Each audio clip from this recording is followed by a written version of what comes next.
قدم کیا رکھا ہے، ہر طرف بہاریں پھیل جاتی ہے۔ جو لوگ اب تک بیٹیوں سے نفرتیں کر رہے تھے اپنی بیٹیوں سے پیار کرنے لگ جاتے ہیں، اپنی بیٹیوں سے محبت کرنے لگ جاتے ہیں۔ جو لوگ اب تک بیٹیوں سے نفرت کی نگاہ سے بیٹی کو دیکھ رہے تھے مصطفیٰ کی وجہ سے وہی بیٹیوں کو دل سے لگانے لگے ہیں۔ جو عورتوں کو بے بکر ہو سمجھ رہے تھے وہ عورتوں سے پیار کرنے لگتے ہیں۔ جو سورج کے سامنے گر رہے تھے وہ ایک خدا کے سامنے جھک رہے ہیں، ایک خدا کی عبادت کر رہے ہیں۔ کون تھا جس نے زمانے میں انقلاب پیدا کر دیا؟ کون تھا جس نے سماج کا رخ موڑ کر ایک خدا کے سامنے لوگوں کو لا کر کھڑا کر دیا؟ کسی شاعر نے کہا تھا وہ مصطفیٰ کی زندگی تھی، وہ حضور کی انقلابی زندگی۔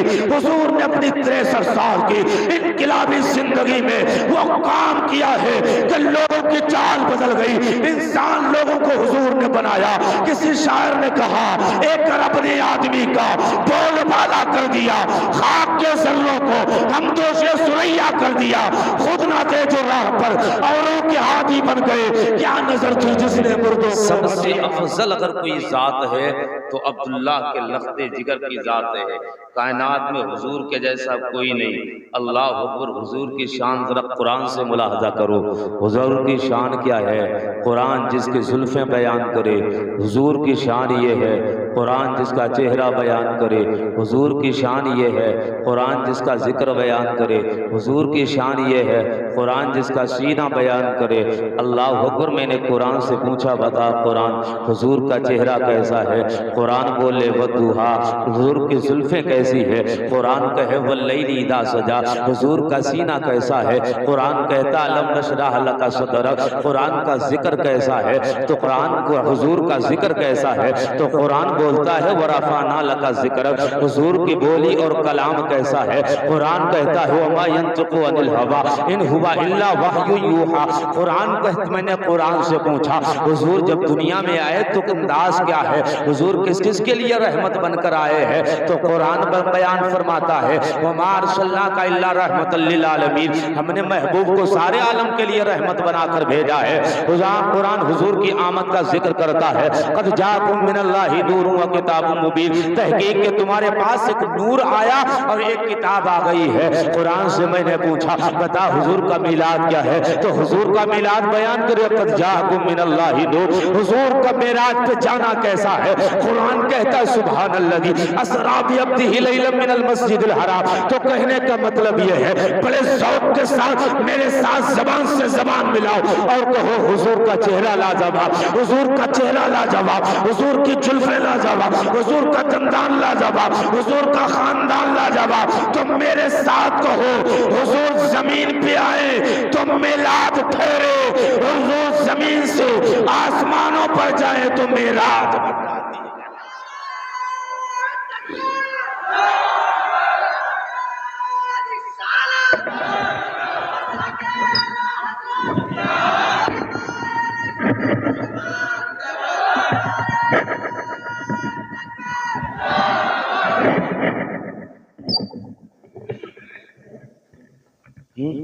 آپ کو دقت ہو رہی ہے؟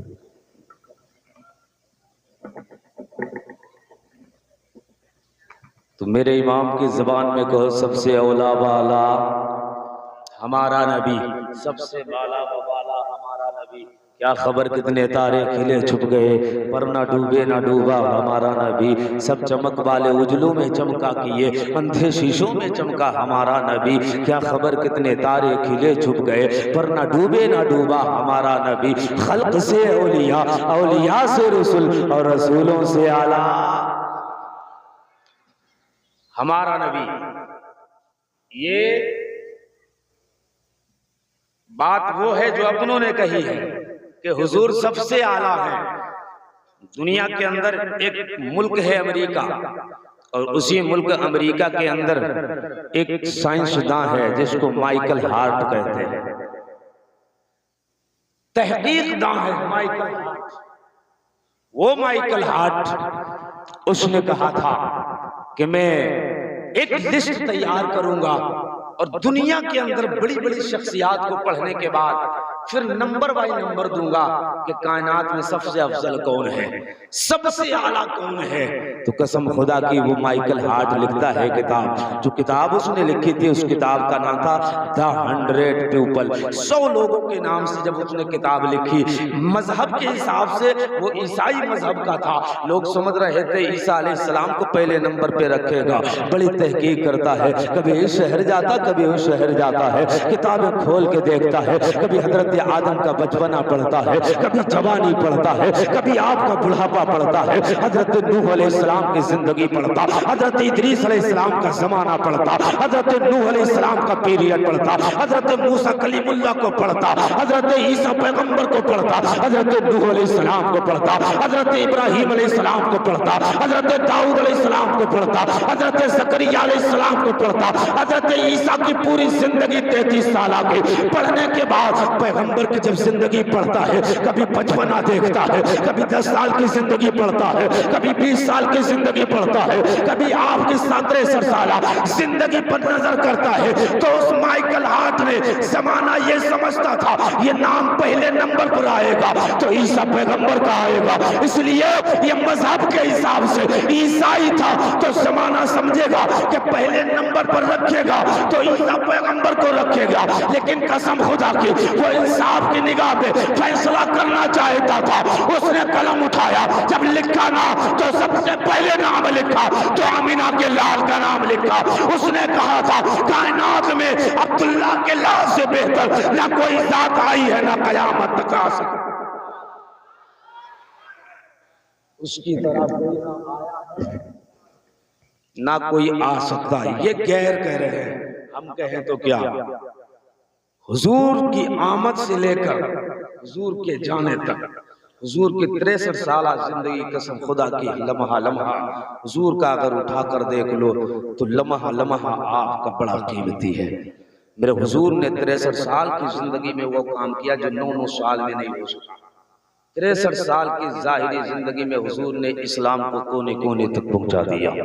ہم کہتے ہیں کہ اسلام، کچھ لوگ آج بھی ہیں ہمارے درمیان آ کے کہتے ہیں کہ اسلام تلوار کے زور سے پھیلا ہے، اسلام اگر تلوار کی زور سے پھیلتا تو آج امریکہ سپر پاور ہے، اس کے پاس ایسی ایٹمی ہتھیار ہیں، اگر چاہے تو دنیا کے دل بدل دے، لیکن نہیں، دل تلوار سے نہیں بدلے جاتے ہیں، گردنیں تلوار سے کاٹی جاتی ہیں، دل تو کردار سے بدلے جاتے ہیں۔ اللہ اکبر، حضرت بلال کی گردن پہ تلوار لٹکی تھی، امیہ کہتا تھا نام لینا چھوڑ دے، آپ کہتے نہیں، جب تک سانسیں چلتی رہیں گی اس کا نام چلتا رہے گا۔ اللہ اکبر، حضرت بلال نے کہا تھا تیری تلوار میری گردن تو جدا کر سکتی ہے لیکن میرے دل کو کبھی خرید نہیں سکتی ہے۔ حضرت بلال نے کوڑے تو کھائے تھے، نبی کا دامن نہیں چھوڑا تھا، زمانہ کہہ رہا تھا بلال اتنا تو بتا دے، مصطفیٰ کے پیار میں اتنا ڈوبا ہے، کوڑے کھائے دامن نہیں چھوڑا ہے، مار کھائی دامن نہیں چھوڑا ہے، لمبے لمبے بڑے بڑے پتھر آپ کے جسم پہ رکھے گئے، آپ کو گھسیٹا گیا، دامن نہیں چھوڑا۔ بلال بتا تو صحیح اس کا بدلہ کیا ملا؟ تو بلال کہہ رہے تھے اس کا بدلہ پوچھتے ہو، نبی سے پیار کا بدلہ یہ ہے کہ جب تک بکے نہ تھے کوئی پوچھتا نہ تھا، تم نے خرید کر مجھے نمول کر دی۔ بلال کو کون جانتا تھا؟ بلال حبشہ کے رہنے والے بلال، لیکن حضور کے جب دامن سے جڑے تو دنیا بلال کو جان گئی۔ آج بلال تنہا ایک بلال نہ رہے بلکہ ہم سب کے آقا بن گئے بلال، ہم کب سب کے سردار بن گئے بلال۔ اللہ اکبر، میرے حضور دنیا میں تشریف لائے، جب حضور دنیا میں تشریف لائے جس زمانے میں حضور آئے وہ زمانہ ایسا زمانہ تھا کہ جہاں پر انسانیت دم توڑ رہی تھی، سماج کے اندر انسان کی شکل میں جانور پھر رہے تھے، جانور جیسے برتاؤ تھے، نہ ہمیں بھائی بھائی کا احترام پتا تھا، نہ ماں کی عزت کرنا ہم جانتے تھے، نہ باپ کا مقام ہم سمجھتے تھے، اپنی بیٹیوں سے اس قدر ہمیں نفرتیں تھی، اگر بیٹی گھر کے اندر جنم لیتی تھی پھر ہمارے لیے باعث شرم کی بات ہوتی تھی، اللہ پر شرم کی وجہ سے یا تو گھر سے نکلنا چھوڑ دیا کرتے تھے، اور نکلتے بھی تھے تو رات برات نکلا کرتے تھے، اگر نکلتے ہیں تو زمانے والے کہتے ہیں ہاں ہاں یہی وہ انسان ہے جس کے گھر میں بیٹی پل رہی ہے، یہی وہ انسان ہے جس کے گھر میں نحوست پل رہی ہے، یہ تانے اس باپ کو دیے جاتے تھے جس باپ کے گھر میں بیٹی نے جنم لیا ہے، جس باپ کے گھر میں بیٹی جنم لے کے پرورش پانے لگ گئی ہے۔ اللہ پر یہ زمانے کے تانے تھے، زمانے کے حالات یہ تھے، زمانے کو پتہ نہ تھا مجھے کس نے پیدا کیا، کون مجھے روزی کھلاتا ہے، کون رزق دیتا ہے، زمانہ پتہ نہیں تھا کس کو عبادت کرنی چاہیے، کس کے سامنے سر رکھنا چاہیے۔ کوئی سورج کے سامنے گرتا ہے، کوئی چاند کے سامنے گرتا ہے، کوئی طاقتور چیز کے سامنے گرتا ہے، لیکن قسم خدا کی آمینہ کے لال نے زمین پہ قدم کیا رکھا ہے، ہر طرف بہاریں پھیل جاتی ہے۔ جو لوگ اب تک بیٹیوں سے نفرتیں کر رہے تھے اپنی بیٹیوں سے پیار کرنے لگ جاتے ہیں، اپنی بیٹیوں سے محبت کرنے لگ جاتے ہیں۔ جو لوگ اب تک بیٹیوں سے نفرت کی نگاہ سے بیٹی کو دیکھ رہے تھے، مصطفیٰ کی وجہ سے وہی بیٹیوں کو دل سے لگانے لگے ہیں۔ جو عورتوں کو بے وقت اور روح سمجھ رہے تھے وہ عورتوں سے پیار کرنے لگتے ہیں۔ جو سورج کے سامنے گر رہے تھے وہ ایک خدا کے سامنے جھک رہے ہیں، ایک خدا کی عبادت کر رہے ہیں۔ کون تھا جس نے زمانے میں انقلاب پیدا کر دیا؟ کون تھا جس نے سماج کا رخ موڑ کر ایک خدا کے سامنے لوگوں کو لا کر کھڑا کر دیا؟ کسی شاعر نے کہا تھا وہ مصطفیٰ کی زندگی تھی، وہ حضور کی انقلابی زندگی۔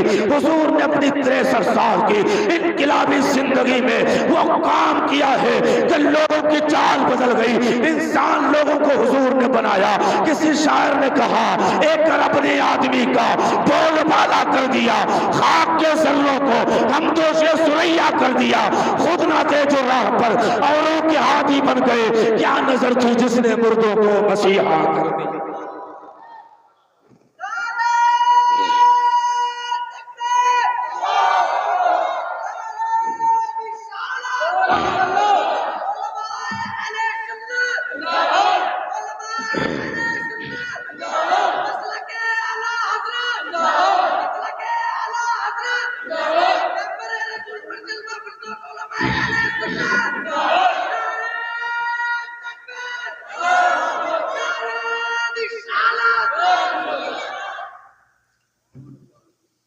ہمارے بھائی مونس بیٹھے ہوئے ہیں،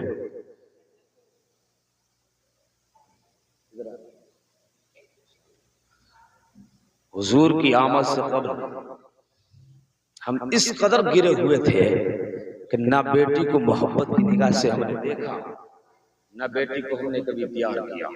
حضور کی بارگاہ میں ایک صحابی عرض کرتے ہیں یا رسول اللہ آپ آئے تو ہمیں انسانیت کا درس ملا، آپ نہیں آتے تو ہم تو انسان بھی نہیں تھے۔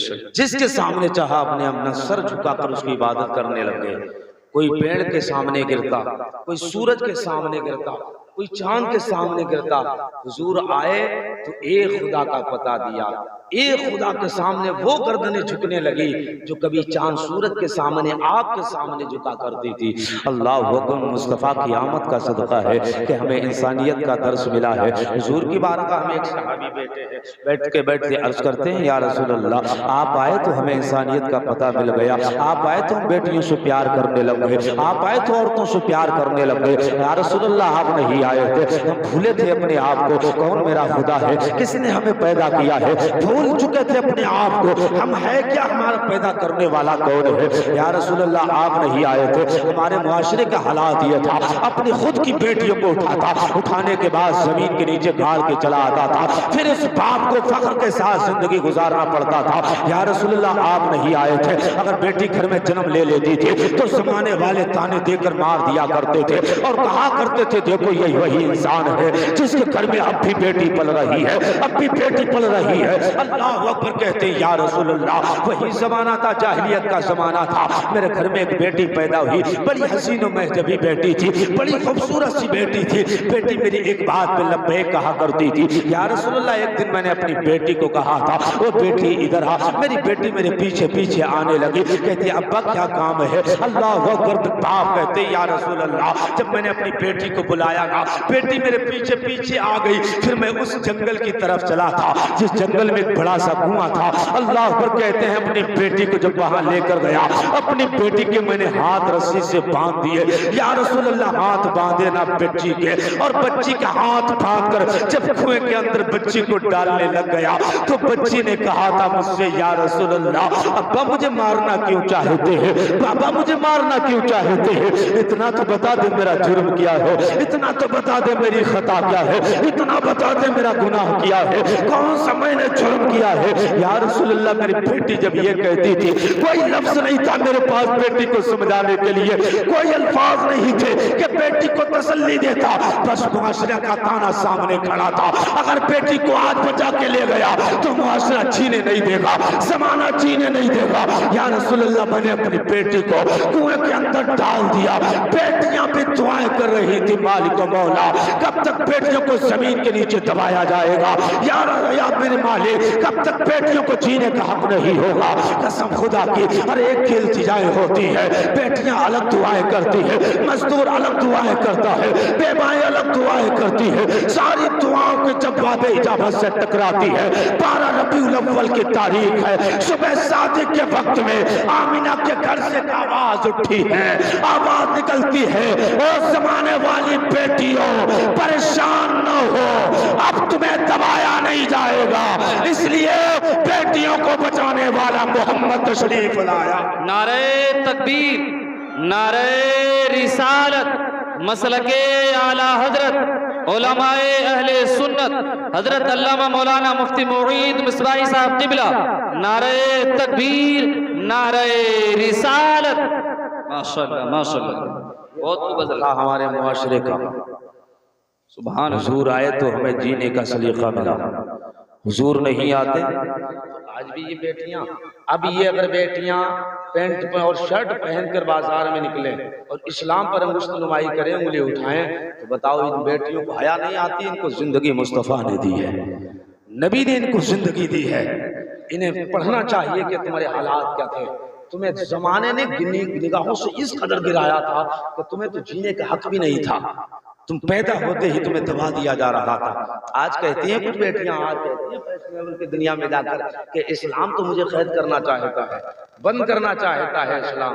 اللہ اکبر، میرے مصطفیٰ کی آمد کا صدقہ ہے، نبی کی آمد کا صدقہ ہے۔ سرکار آئے ہیں تو آج بیٹیوں سے پیار کرنے لگے ہیں، سرکار آئے ہیں تو بیٹیوں سے محبت کرنے لگے ہیں۔ اگر آج آپ کے بیٹیوں سے پیار کرتے ہیں کوئی بڑی بات نہیں ہے۔ اس زمانے میں جب بیٹیوں سے نفرتیں کی جا رہی تھی، اس زمانے میں میرے مصطفیٰ نے فاطمہ کے بارے میں کہا تھا، الفاطمہ تو بدعۃ منی، فاطمہ میرے دل کا ٹکڑا ہے۔ آج ہر ایک اپنی بیٹی سے پیار کرتا ہے، آپ بھی بیٹی سے پیار کرتے ہیں، آپ بھی بیٹی سے پیار کرتے ہیں، حضرت بھی بیٹی سے پیار کرتے ہیں، ہم بھی بیٹیوں سے پیار کرتے ہیں۔ لیکن اس زمانے میں جب بیٹیوں سے نفرتیں کی جا رہی تھی، یہ جملہ کہنا بہت اہمیت کا حامل تھا کہ فاطمہ میرے دل کا ٹکڑا ہے۔ قسم خدا کی جب زمانہ ایک طرف ہو، آپ ایک طرف ہو، یہ زمانے کو چیلنج تھا، میرے مصطفیٰ نے بیٹی کو دل کا ٹکڑا بتا کے زمانے کو بتا دیا، بیٹیاں زمین میں نروانے کے لیے نہیں ہے، بیٹیاں دل میں بسانے کے لیے ہوا۔ سبحان اللہ سبحان اللہ سبحان اللہ، ماشاءاللہ۔ 40 سال کی عمر میں میرے مصطفیٰ نے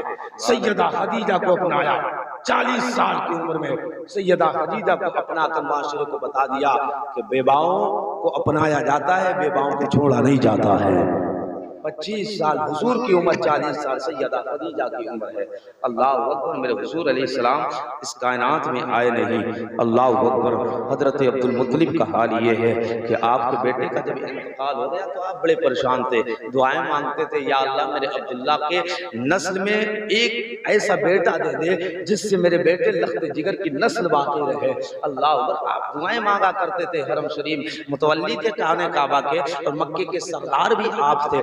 آپ ایک دن حرم شریف میں لیٹے ہوئے ہیں، آنکھ لگ جاتی ہے، خواب دیکھتے ہیں۔ علامہ عبد الرحمن ابن جوزی نے اپنی کتاب الوفا کے اندر یہ واقعہ نقل فرمایا ہے۔ آپ کہتے ہیں کہ آپ خانہ کعبہ کے اندر لیٹے، آنکھ لگ گئی تو آپ نے خواب دیکھا۔ خواب میں کیا نظر آیا؟ ایک بڑا سا درخت ہے جس کی چوٹی آسمان سے باتیں کر رہی ہے، جس کی شاخوں کا عالم یہ ہے، کوئی مشرق میں پھیلی کوئی مغرب میں پھیلی ہے، کچھ لوگ درخت کے قریب ہیں، کچھ لوگ اسے کاٹنے میں لگے ہیں۔ ایک حسین و محجبی جوان اس کی نگہبانی کرتا ہے۔ حضرت عبد المطلب بیان فرماتے ہیں جب خواب میں نے دیکھا، اس کے بعد میں نے خواب میں چاہا کہ اس درخت کے قریب چلا جائے۔ اس جوان نے کہا تھا، او عبد المطلب سردار مکہ، اس میں تیرا نصیبہ نہیں ہے، تیرا حصہ اس میں سے نہیں ہے، بعد والوں کو حصہ ملے گا، جو اس درخت سے چمٹ جائے گا، اس کی شاخوں سے لٹک جائے گا، اس کو اس میں سے حصہ ملے گا۔ اللہ اکبر، حضرت عبد المطلب بے قرار ہو گئے۔ جب آنکھ کھلتی ہے بے قراری کے عالم میں، وہ زمانہ تھا